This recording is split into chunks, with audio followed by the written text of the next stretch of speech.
Thank you, and I join Ed in apologizing. I was doing a number of things and running late, so I apologize. What I'm going to actually talk about today is the Trump inaugural's resemblance to Lincoln and Thatcher. And I think you'll find it sort of interesting. And it occurred to me, as Calista and I were first up on the dais watching the speech, listening to the speech, and then on Saturday watching the demonstrations around the country and talking with people about their experience with the young fascists of the left who had been going around breaking windows and literally in one case blocking a hotel so people couldn't get to the ball because they couldn't get out of the hotel. I mean, stuff that, and then today I was told about two people who are Gold Star families who were being harassed and taunted by the young fascists. So anyway, I want to start though by thanking Senator Jim DeMint and Ed Fulner and the Heritage Foundation. Heritage was the decisive intellectual center in the Reagan administration's bold policy changes. They offered over 2,200 recommendations in a 1,093-page report called Mandate for Leadership. In this transition today, Heritage is once again playing a leadership role. And these speeches are designed to reinforce the case for bold change. These speeches are in the tradition of Heritage's vision statement, quote, to build an America where freedom, opportunity, prosperity, and civil society flourish, which sounds a lot like Make America Great Again. And this is we're arguing over exactly how to number them. This is the sixth in a series of speeches on Trump and Trumpism given at Heritage, which follows an original speech on the principles of Trump and Trumpism here at Heritage on December 13th, and a follow-on speech about Trump and national security given at the National Defense University on December 14th.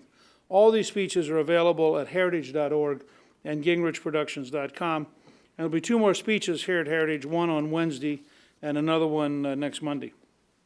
Now, they'll only be the basis for a book, Understanding Trump, which will come out this spring. The central thesis of everything I'm doing here, and the reason I decided to do this elaborate effort, is I think that we crossed a watershed on December the 8th, on November the 8th, the election day. There's an easy way to imagine that, which I reminded people of on Friday, which is close your eyes and imagine you had been watching Hillary Clinton give the inaugural address. You had the Hillary Clinton cabinet being up, you had the Hillary Clinton nominee for the Supreme Court. And my first piece of advice to all conservatives is that for at least the first 2 years of the Trump administration, every time you get frustrated with Trump, you should close your eyes, think about Hillary Clinton as president, and then just be happy that we're making so much progress. Because nothing he will do will be comparable to a single day of the Hillary Clinton administration. But in addition, if it's a true watershed, which I think it is, we now have more Republican state legislators than any time in the history of the Republican Party. We have 33 governors, the most since 1922. We control the Senate, we control the House. We've had ideas moving in our direction across the whole system. And in many ways, Obama has been sort of a lagging indicator, the last stand of the FDR New Deal system. Now, the challenge for us is to govern to understand this new world, to understand this new watershed, and to govern so well that in January of 2025, we're swearing in the next Republican president with a Republican Congress and Republican legislators and governors, so that we've literally ended the FDR era after 84 years and moved into a new and very different system, and a system that's much more decentralized, much more entrepreneurial, much more work ethic, et cetera. Today, so I want to focus on Friday's inaugural address and the hostility of the left and the parallels that this period has with both President Lincoln and Prime Minister Thatcher. I'm going to come back to the text of the inaugural in the next talk, but this is not about the text, it's about the framing of the inaugural and the general tone of the inaugural. Our critics of the left are going to attack me anyway, and ridicule me for comparing Trump's inaugural to Lincoln's first inaugural in 1861. And so when I was thinking about it on Saturday, I was trying to put in place, first of all, I thought it was a very, very important inaugural address because it was what he'd campaigned on. And all these commentators were saying, oh, gee, it wasn't, like inaugurals are supposed to be. Well, if you thought the purpose of an inaugural, I went back over the weekend and reread Jefferson and Jackson and Lincoln's first inaugural to get a feel of it. If you think the purpose of inaugurals are to tell you what the person being inaugurated actually intends to do, and if that person actually campaigned on what they intend to do, then they should actually make an inaugural which resembles their campaign, because that provides the continuity between voting and governing so that people know what they're doing. Now, the problem, of course, is when you get, I think it was about a 16-page inaugural delivered calmly, deliberately, steadily, that is as bold and as profoundly change-oriented as the Trump inaugural, then if you're the propaganda of the left, which we used to refer to as the news media, but which I think we should talk about as propaganda. These are propaganda elements. These are not news elements. And you saw that if you saw the Sunday shows. I mean, Meet the Press was entirely a propagandistic effort on behalf of a nutcake left-wing worldview. And we just ought to say that. I mean, instead of pretending these are somehow reasonable people asking reasonable questions, no, they're our opponents. They're people who despise us. And that's a fact. And so we need to be able to come to grips with reality. I'll give you one example.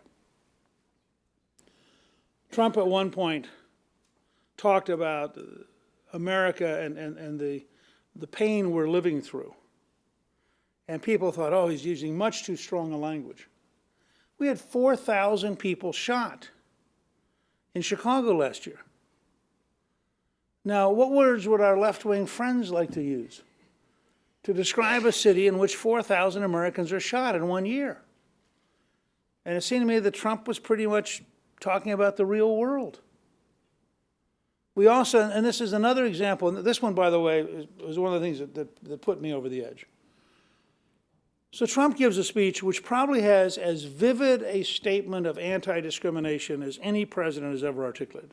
He said, first of all, patriotism means you cannot discriminate because it's unpatriotic and you're discriminating against an American. He says, second, it doesn't matter what color your skin is, whether it's white or black or red or whatever. What matters is that all of us have the same red blood.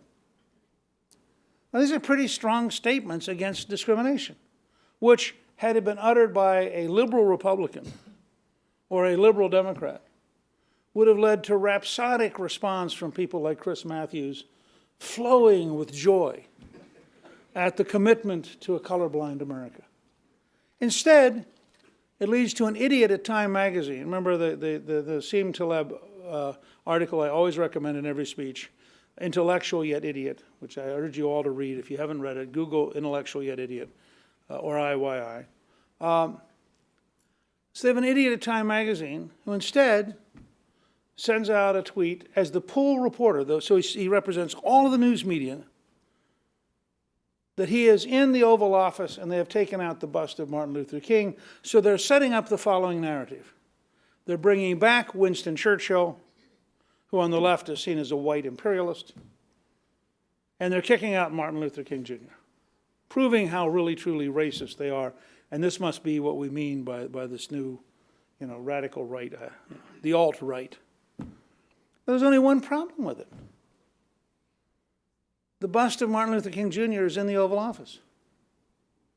It was a falsehood. Now, it was probably an honest falsehood because apparently there was a photographer standing in front of the bust, and the idiot Time magazine had sent. Didn't occur to him either A, to look around the photographer. Oh, look, there it is. Nor did it occur to him to ask Spicer, the White House press secretary. He just sent it out, and it was then repeated, according to Kellyanne Conway, 3,000 times. Because the press corps took this to be the pool report. So instead of covering this extraordinary commitment to anti-discrimination on the part of President Trump in his new inaugural, we have a brief flurry over whether or not he has kicked out Martin Luther King Jr. Now that gives you some sense of the hostility and the dishonesty which the Trump team should expect to have every day for 8 years. It will never go away. It will never end. And it's not an accident, it's not confusion, it's not misinformation. These people are their mortal enemies.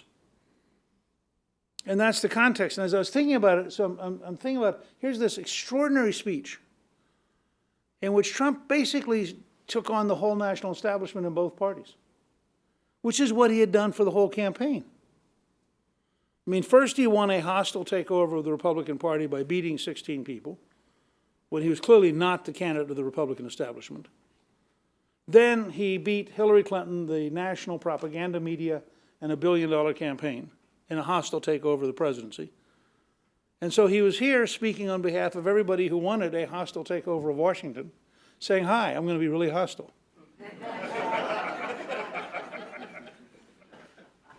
And I was saying to myself, I mean, it's a remarkable speech. It's not a shallow speech. It's not a flippant speech.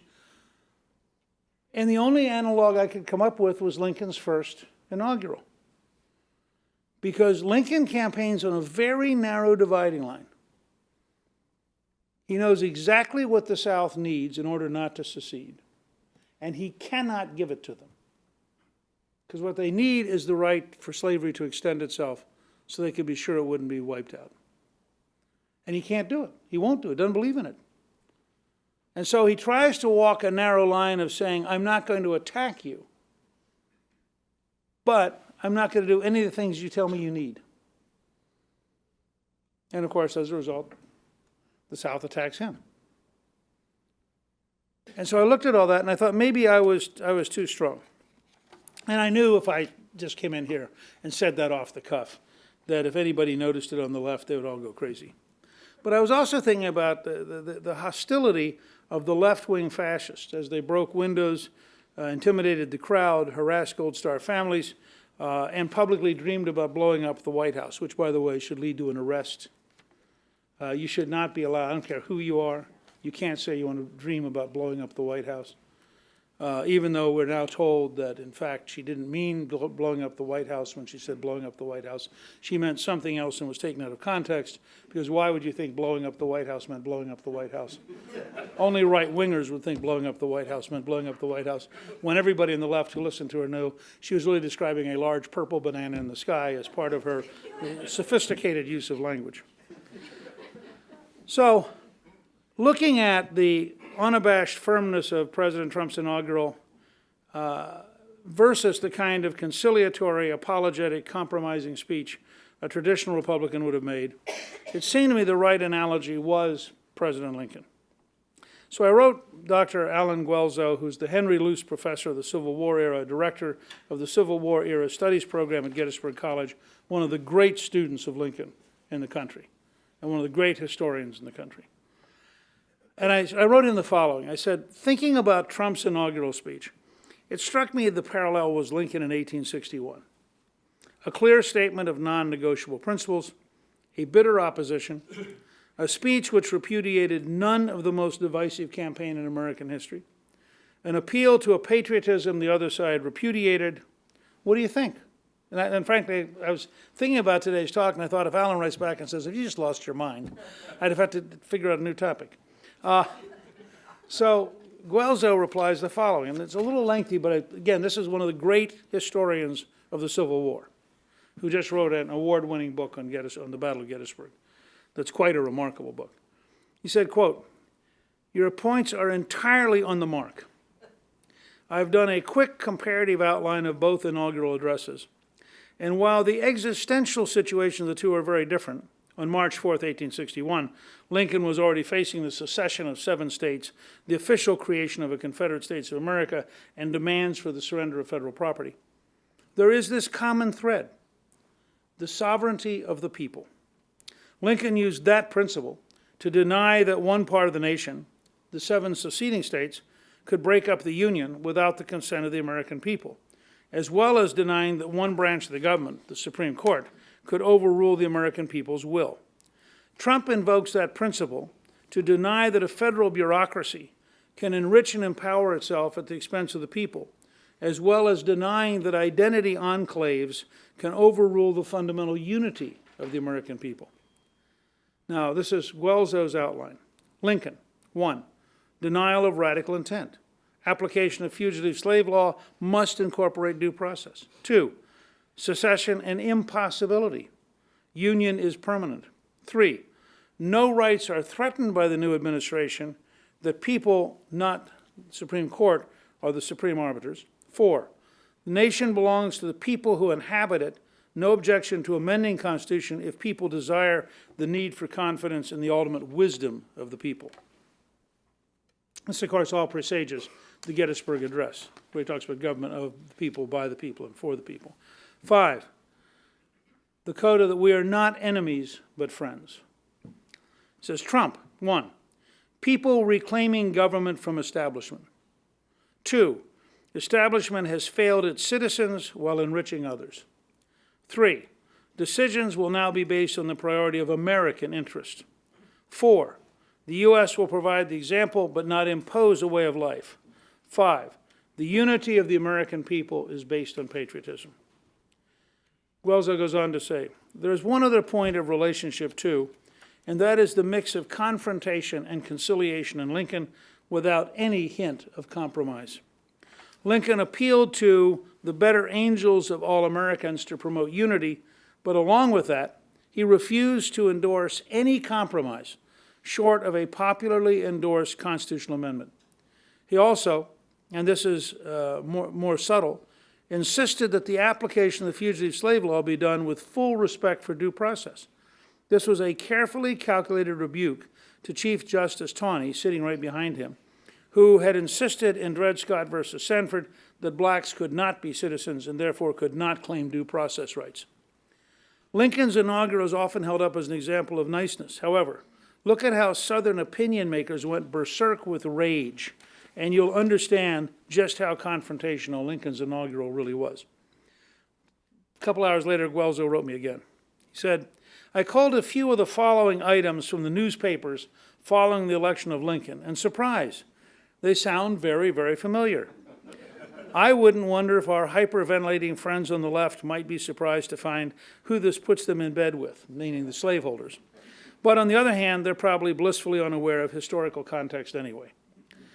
Quote, within 90 days from the time that Lincoln is inaugurated, the Republican Party will be utterly ruined and destroyed. His path is environed with so many difficulties that even if he had the ability of Jefferson and the energy of Jackson, he would fail.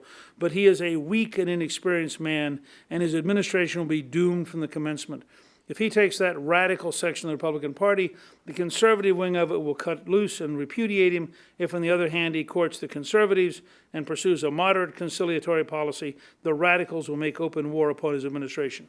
Memphis Daily Appeal, November 13th, 1860. Quote, there is intense excitement here. Large crowds have gathered in the streets. The pervading spirit among the masses is resistance to Lincoln's administration, and everywhere that determination is manifest. Lancaster, South Carolina Ledger, November 1860. Quote, our Charleston correspondence. Thursday night, the streets were filled with excited crowds. Till nearly midnight, the streets presented the most animated appearance. The crowd illuminated their passage by rockets and other fireworks and made the air resound with their deafening cries. No one talks of anything but the necessity for prompt action. It is believed that separate and immediate action on the part of this state will be followed by action on the part of several other southern states forthwith. It is hardly prudent for any man to express his opinion adverse to immediate secession. So heated are the public passions, so intolerant of restraint is the popular will. I want to repeat this one piece. This is a New York Herald report from their Charleston correspondent. I want you to think about university campuses, the number of young students I talk to who are intimidated. I want you to think about what happened with the young fascists with their hammers breaking glass the other night. I want you to think about literally the people who were trapped in their hotels. This, quote, it is hardly prudent for any man to express his opinion adverse to immediate secession, so heated are the public passions, so intolerant of restraint is the popular will. So what you have is a left which resembles Charlestonians about to secede in defense of slavery. And I hope they love the comparison. The other comparison, of course, is European fascism. Finally, Guelzo knocks down the myth of the Clinton majority with the following note.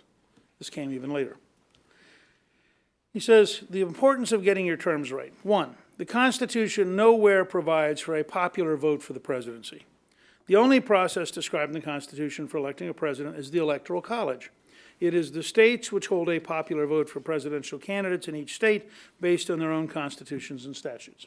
2, Mrs. Clinton won 65.8 million votes in the states as opposed to 63 million for Mr. Trump. She did not, however, win a majority. Mr. Johnson won 4 million, a fourfold increase from 2012 for the Libertarians, and Ms. Stein won 1.2 million, a threefold increase over 2012 for the Green Party. Thus, a majority actually voted for someone else than Mrs. Clinton. Mrs. Clinton only won a plurality of votes in the states. 3, only 55.3% of the eligible electorate actually cast ballots in their states for a presidential candidate. Thus, no candidate could be said to have won the votes of a majority of the American people. Anyway, Guelzo is a great historian. I think he puts some things in context that the Washington Post and the New York Times will probably try to avoid thinking about. But I was comforted to make the parallel comparison because I think it's real. The election of Lincoln is a watershed moment in American history in which an intense majority of Americans in the North, who are a minority of all Americans, pick Abraham Lincoln to be president at a time when Southern slaveholders have decided if they cannot expand slavery, it will inevitably be destroyed. And therefore, passivity towards slavery, which is what Lincoln was arguing, is in fact guaranteeing the destruction of slavery, which is what Lincoln thought. And so in defense of slavery, they secede, and we fight the most bitter war in our history, 630,000 dead, more than all of our other wars combined. Well, this is a real challenge. It's a very hard challenge for people to deal with. The hard left, funded by people like George Soros, want to create an America unacceptable to the vast majority of Americans. The truth is, if the Republican Party were better at reaching out to and including Latinos and African Americans and Asian Americans, you would have a massive majority in favor of traditional values. And that's going to be one of the great goals of the next couple of years. And it's part of why it is so enraging to have the propaganda media put out something like the Martin Luther King Jr. story, because it's designed to sustain a specific attack, designed to create a brand that says you cannot be for Trump if you're non-white because he is a racist.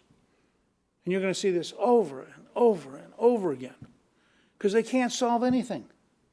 The left has no solution for Chicago's violence. The left has no solution for West Virginia's poverty. The left has no solution for the disaster of the Baltimore schools. So all they can do is yell race and hope that holds their coalition together. And I would draw a sharp distinction. The huge millions of Americans who voted for Hillary Clinton who are not in any way committed to left-wing principles. And those, frankly, are folks we ought to work with. I was reported the other day falsely as saying that all of the civil servants who voted for Hillary should be fired. What I said was, virtually all the civil servants voted for Hillary. Those who refuse to enforce the lawful instructions of the new administration should be fired. And we should understand that if you go to the Environmental Protection Agency, you are dealing with a very substantial population of fanatics who are going to do everything they can to undermine Trump. Now, we don't have to tolerate people we pay undermining the people we elect. I mean, there ought to be, and this is why in a second I'm going to switch to Thatcher, because this is what Thatcher was faced with. Is the President of the United States actually the President of the United States, or is he only the President of those parts of the United States that want to recognize him? That's why I think the first domestic action on immigration should be to send the immigration services back into the big city jails so that when an illegal alien who is a criminal is released from jail, they go directly into a bus to go back out of the country and never touch the street. That was always the rule until sanctuary cities came up. And I want that fight for a practical reason. I want to see Rahm Emanuel explain to the people of Chicago why they need more criminals on the street. And then it's a matter of sovereignty. If the United States government insists on you turning over illegal aliens as they leave jail, no city has the right to interpose itself. Interposition, by the way, was a segregationist concept. So Rahm Emanuel deciding he will interpose himself against the federal government is an absurdity. And it's the right kind of fight because it is impossible intellectually to stand in the middle of the carnage, to use Donald Trump's word, of Southside Chicago and explain, we don't have enough murderers. Could you please release a few more? But that's the kind of fight that we need. Now, Lincoln is the first analogy. The second analogy is Prime Minister Thatcher. And here I recommend to all of you a remarkable small book by Claire Berlinski, City of Berlin with a S-K-I after it. Claire Berlinski is a novelist. She was a graduate student at Oxford when Thatcher was prime minister, and she was anti-Thatcher. And later on in life, she began to realize that Thatcher had really been historically absolutely vital. And so she wrote a book called There Is No Alternative, Why Margaret Thatcher Matters. And the core of her argument is that Thatcher, upon becoming prime minister, faced two crises. The first was the crisis of socialism as an immoral, dictatorial, and dangerous movement. The second was the effort by the coal miners' union to actually take over and run the country. And in the first one, her response was to wage moral warfare. So she attacked socialism as immoral, not just wrong, not just expensive. It was immoral. It's immoral to steal from one person to give to another. It's immoral to spend other people's money. It's immoral to engage in a philosophy that teaches that dependence while others take care of you is better than the work ethic. And she was very, very aggressive about it. There's a famous scene when she's still the opposition leader, when she goes to the Conservative Party annual meeting. And she says at one point, people ask us, what is our policy? She reaches into this giant handbag, and she pulls out Hayek's Constitution of Liberty, which is quite a big book, and she slams it on the podium. And she says, our policy is captured in this book. Our policy is freedom, and people learning to be free. In America, we'd say our policy is that you get to pursue your own dreams. But that means you've got to pursue them. Dependency is remarkably antithetical to American culture, because American culture is profoundly based on the work ethic and the notion that you can have big dreams, but then you got to go work to make them happen. Well, she actually spent 4 years planning to take on the coal miners' union. And it was a head-on fight. The coal miners' union believed, much like the Patco strikers in 1981 with Reagan, who had believed that Reagan couldn't fire them because it would end the air traffic control system. They were absolutely confident he couldn't fire them. And I actually have been endorsed by the air traffic control. I represented both the Hampton Center and the Atlanta airport.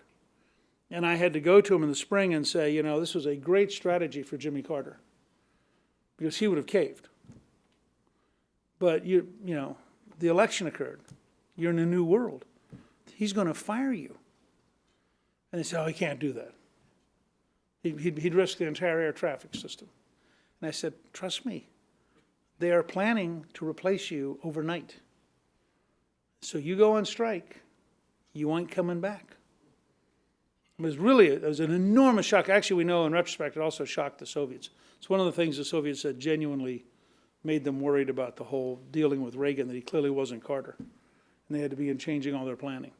Well, her view, she was up against the head of the coal miners' union, who believed that they could go on strike and that Britain would run out of coal, and that they could seal off the mines so that they couldn't deliver coal. And so she spent 4 years preparing and she used the military, she used the police, and she kept open the coal mines. And it was about a year-long fight. In her mind, because she'd grown up with a father who was very pro-Churchill, and she'd grown up in the shadow of Churchill, what she was doing was Churchillian. She saw socialism morally and the coal miners' union practically as striking at the very heart of representative self-government. That a representative self-governing society would not survive long-term as socialism, and it would not survive long-term if the coal miners' union were more important than Parliament. Well, because Thatcher was so clearly anti-left, they hated her from the day she was sworn in. And they reviled her. The truth is, if the Argentinians had not made the mistake of attacking the Falklands, she might not have gotten reelected. Because every element of the British news media attacked her, every element of the British intellectual community attacked her, every element of the labor union movement attacked her. I mean, she was constantly under siege to such a degree that she wouldn't read the newspapers. She just said, I don't want to feel good or bad. I'm just going to do what I think is right. We'll see what happens. Now, I think, and I've said it in here before, I think Thatcher is a much closer analogy than Reagan for what's going to happen with Trump. Because the fact is, Reagan, while he threatened the Soviet Union, he didn't threaten the Stanford faculty. And so, Reagan didn't engage in cultural fights domestically. He was for American history, he was for American civic culture, but he didn't take on the left domestically. So they might not have agreed with him on defeating the Soviet Empire, but it didn't threaten their direct interests. Trump, to his credit, is threatening both the left and the establishment simultaneously. That is so different than anything we've seen in our lifetime that I think only Andrew Jackson and Abraham Lincoln give you a comparable sense. You could argue Jefferson versus Adams, but that was a different world and much less clearly formed at that point. Although Jefferson does wipe out the Federalists. And it's the first great change in power. But I think Jackson, where you had a real eruption against the establishment, and we had a Western populism versus the Eastern elitism. And then I think you've got Lincoln, where you have one section of the country prepared to wage war, as Lincoln says in his second inaugural. You know, one side would fight rather than let them leave, and the other side would fight rather than stay. Now, in their case, it became a real war. And I think that we are more likely to be in a Thatcherite environment where there are irritations and there are eruptions. But I think you have to take seriously the people who are running around breaking windows the other night. You have to take seriously Madonna saying she dreams of bombing the White House. You have to take seriously the fact that you had worldwide George Soros funding. There's an article this morning arguing that Soros funded 50 different organizations. Because Soros, in a sense, is the equivalent of the coal miners' leader in Great Britain. Soros would like to impose Soros's vision of a hard left world, and he's willing to spend an amazing amount of money to do it. And the fact that the day after the inaugural, if you go and look at their speeches, you go listen to what they said, there's no middle ground here. Either Trump surrenders or Trump wins. But there's not going to be any zone of compromise unless Trump is prepared just to surrender. And I don't think Trump's going to surrender. Now, I also think you have to recognize in the amazing negative coverage. I was told on the way in here by Joe DeSantis, who works with me and who, while I was sitting up in the dais, was watching television, that one of the networks was actually showing you the Obama crowd and the Trump crowd in a split screen during the inaugural. Now, the reason I raise this, it's like the Martin Luther King lie. Okay. We're dealing with, and we need to learn on the conservative movement, we need to give up the term news media and just talk about propaganda media. We need to strip them of any credibility. Which means to me, and I said this morning on Fox and Friends, I would not only move the reporters in the White House to a much larger room, either in the old executive office building, at the Marriott Hotel, I mean, I don't care. But I would really seriously consider letting half the people in the press conference be citizens and turning them into town hall meetings. I mean, why pretend that your mortal enemies are the people who ought to ask you questions? The current system is entirely incestuous. It's a very small number of people in a very small room where the people who ridicule, I mean, if you took the people who sit in the front two rows and you went back and you pulled up all the things they'd said hostile about Donald Trump in the last 6 months, you'd ask yourself, why would any rational person allow these people to ask questions. You know, you don't have an obligation to be a masochist. And I think we really have to rethink the whole pattern. And I think it's a very, very big problem. So, I think there are a lot of lessons for President Trump and for his supporters. On Wednesday, I'm going to really look at Trump's 4 key speeches: the acceptance speech at the convention, the contract with the American voters at Gettysburg, the New Deal for African Americans in Charlotte, and the inaugural address. But I want to close with this comment, because there's this whole thing on the left about both the convention speech and the inaugural were dark. This is a major fundamental difference. I think it's appropriate to be dark about Chicago when 4,000 Americans are shot. I would recommend to all of you to read Sam Quinones's extraordinary book, Dreamland, which is a study of the OxyContin heroin epidemic, which is ravaging America.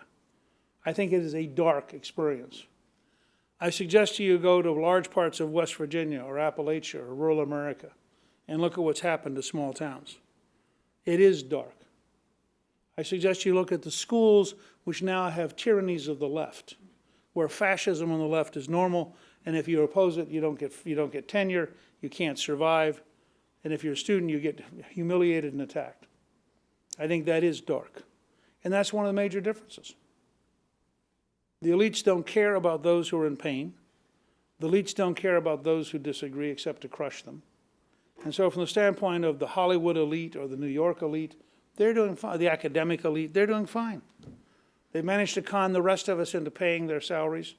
You know, so we all give enough money that you can be a Harvard professor totally hostile to the American spirit and the American belief system, and we pay you as though you're teaching our kids something useful. What a deal. And I think that's why there's such a fundamental difference in worldviews between the left and the vast majority of Americans. So I look forward to your questions, and I appreciate being here. And I think we have...